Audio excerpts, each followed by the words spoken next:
What's up YouTube, Adam here, and in this video I'm bringing you a little bit of a tour around my operating system on my new Mac Pro.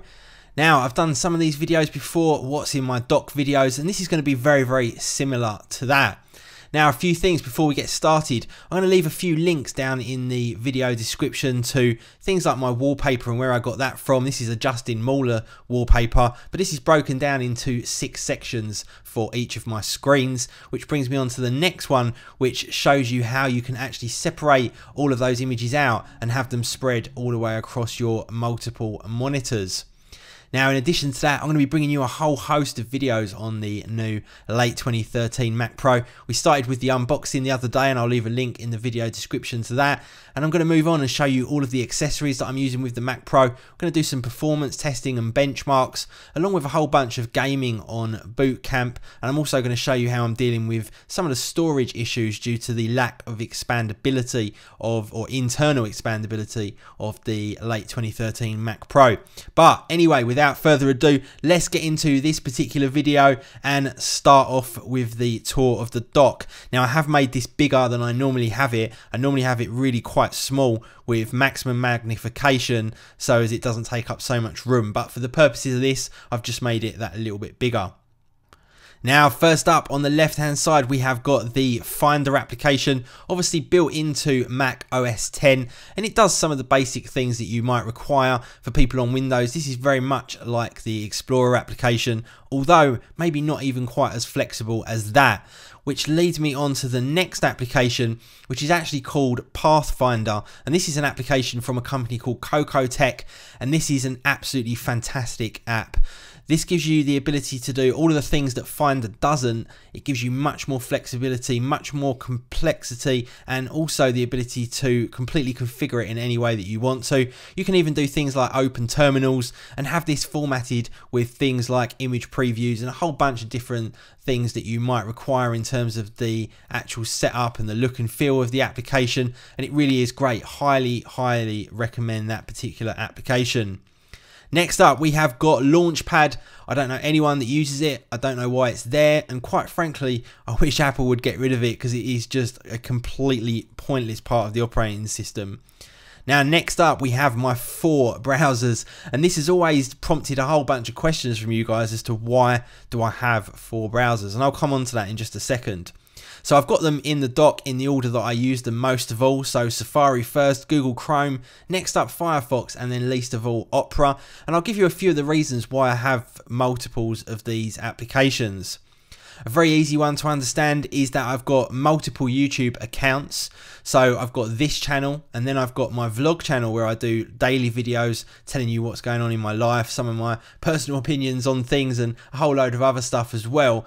And then I've also got a photography channel as well, which is called the Photo Hub. I'll leave links down in the video description to all of those channels. Now, it's very easy for me to just have each channel assigned to a browser and then open up that browser, and then I can see straight into that channel without having to go into switch account and start wasting time logging in and logging out of different accounts. So that's one of the reasons that I have multiple browsers. Another reason is that a lot of the day trading applications, a lot of the financial applications I use, they work a lot better in one browser over another one. Now, it's not always Chrome over Opera or Firefox over Safari. It changes hugely, and sometimes where they will literally run maybe even twice as fast in one browser as they will in another. So I always try them in multiple browsers and then pick the one that works best for me. Opera has got some unique functionality, for example, like the auto refresh and stuff like that as well. And also for my websites, MrTiebox123.com, Visbox.tv, the Adam Matthews website, my personal website, my new stores for the US and also Europe. I like to test them on all the different browsers to make sure that they're going to be compatible right the way across the board. So there's a few basic reasons there. There's some more, but I don't want to bore you to death with too many of them. Now, next up, we've got the inbuilt mail application, which I don't use at all. In fact, I could probably just get rid of that. I just literally do not use it. And then next up, we've got the contacts calendar application, which I do actually use a fair amount. I use the built-in ones as opposed to anything else, and they work perfectly well, especially since the Mavericks upgrade. Next up, we have Notes, and I use this extensively for note taking when I'm on client site, maybe with an iPad, for example, during a meeting, and then I know that it's going to be instantly available across my Macs and iOS devices when I want to get access to all of my notes. Next up, we have the Apple Maps application. Don't tend to use this, I've got to admit. I tend to go to maps.google.com purely because I trust their data, and I'm not quite so sure on how good Apple's data is after the Apple Maps fiasco. I'm sure they fixed it all now, but it's just a kind of way that I've got of working that I sort of stick to out of routine. Next up, we have the iMessage application, and this is all of my text messages, if you like, or equivalent thereof, from Apple, and they come into all of your Macs and all of your iOS devices, and you can instantly reply without having to pick up your phone or vice versa. Next up, the little partner to that, we've got FaceTime for all of your video conferencing to iOS or Apple devices. The actual horrible application that is iTunes, I do use it, but I absolutely hate it. And then we've got iBooks. iBooks I do actually use a fair amount for reading some of my books. Very inconvenient that the Sex at Dawn book has popped up in that list whilst I'm doing this video, but Google it, it's not the kind of book that you think. The one I'm reading at the moment is the George St. Pierre book, which is absolutely fantastic, and it's quite a nice way of reading it when you're just sort of taking a little break at your Mac. Next up, we've got the App Store. Works perfectly. Love the idea that you don't have to go out to websites and download apps anymore. You can just grab them all in here, quick search, and away you go, and works perfectly well. We've got system preferences next, and then we've got my iTV application, and you can see the GUI part of it here, and that just enables me to actually go ahead and watch whatever I want to on terrestrial television. So it's a TV tuner plugged into a USB port, and this is just the app that shows me the actual TV guide and lets you click on it and run schedules, etc. Now, next to that, we have Microsoft Lync, which would be extremely useful for me if it did actually work, but unlike Microsoft, it does have a bug, and it just goes in this constant loop of restarting. I wish they would fix it, because it would be really nice for me to use. Next to that, we have the Office Suite. Office 2011 could really do with an upgrade, but it is the industry standard for any kind of sort of business documentation, and I don't mind it. I've got no problem with it. Works perfectly fine. Mainly I use Outlook as my email client of choice, purely because it's just a lot more flexible and functional than the inbuilt mail application. Next to that, we've got Apple's equivalent of all of those, Keynote, Numbers and Pages. I don't tend to use Numbers and Pages too much because I use PowerPoint and Excel, Word and Excel, but I do use Keynote quite a lot in collaboration with PowerPoint, because when you're out doing presentations to customers, quite often you do it from an iPad, so one needs to be converted to the other. Next up, we have Skype. I've always had it installed, and I do use it sometimes, but not as extensively as maybe I should, or maybe some other people, but it does work perfectly fine. Then we've got my Twitter application. So most of the time now I use the standard Twitter app, mainly because it shows you the interactions and it shows you who's retweeted, who's followed, all of that kind of stuff. Whereas the Tweetbot app is a little bit more difficult to see those kind of things real time. And I've also gone off of Tweetbot a little bit since the Twitter app has been improved so much. I feel it's kind of overtaken it. Next up, we've got HDR Darkroom 3. This is an app from the App Store, and it just enables you to create nice HDR photos from your digital photos. Very, very quick, very easy, with a whole bunch of different settings. And it's a cheap app from the App Store that I use quite a lot. Next up, we have my photo editing tools. So we've got Aperture and also Lightroom. I'm more of a fan of Lightroom than I am of Aperture, but they both work equally well, and they're both great applications. Next up, and as part of my Adobe Creative Cloud subscription that I pay for on a monthly basis, we've got After Effects, which I use all the time in videos, Premiere Pro, which is really my main video editor before I got this particular Mac Pro, and then Photoshop. And then another app that I've been using a lot is the SpeedGrade application. Now, I normally use DaVinci Resolve that you can see next, which is very, very similar.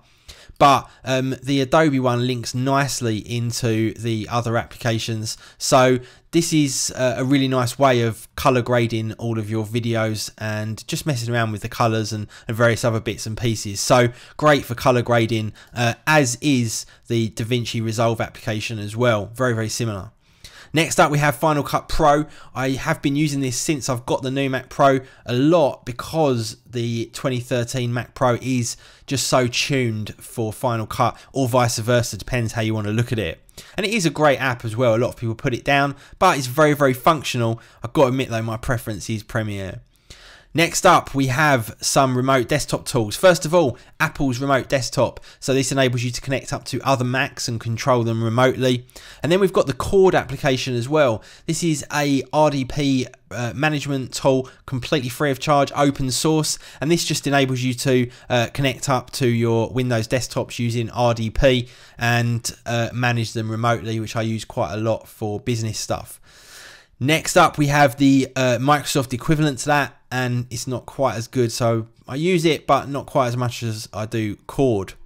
Then we've got Activity Monitor, which I leave open all the time, showing me exactly what's going on hardware wise on my machine. Text Wrangler, absolutely great little text editor for both development and just for straight note taking as well. Then we've got FileZilla, which is my FTP client of choice.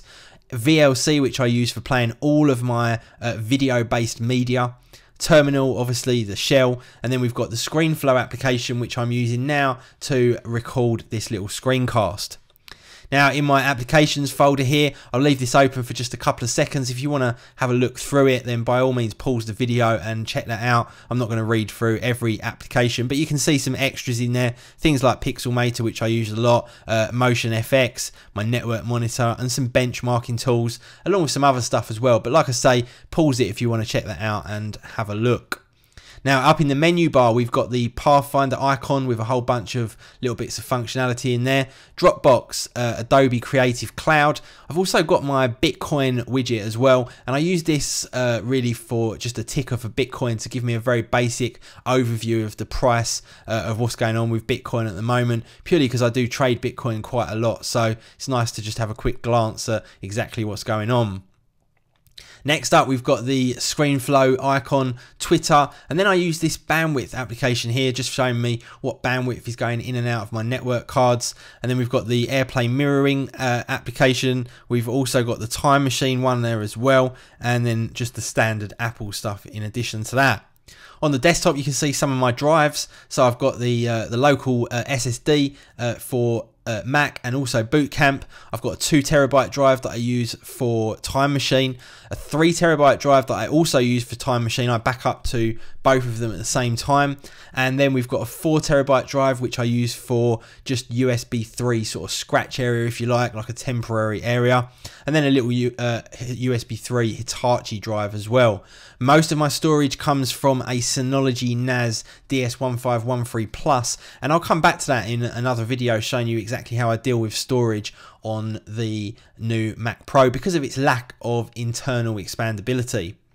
Anyway guys, I hope you did enjoy this video. Please do hit that thumbs up button for me and make sure you're subscribed for my next videos as well. I've got a giveaway coming up tomorrow, so keep an eye out for that one, and I will see you all in the next video.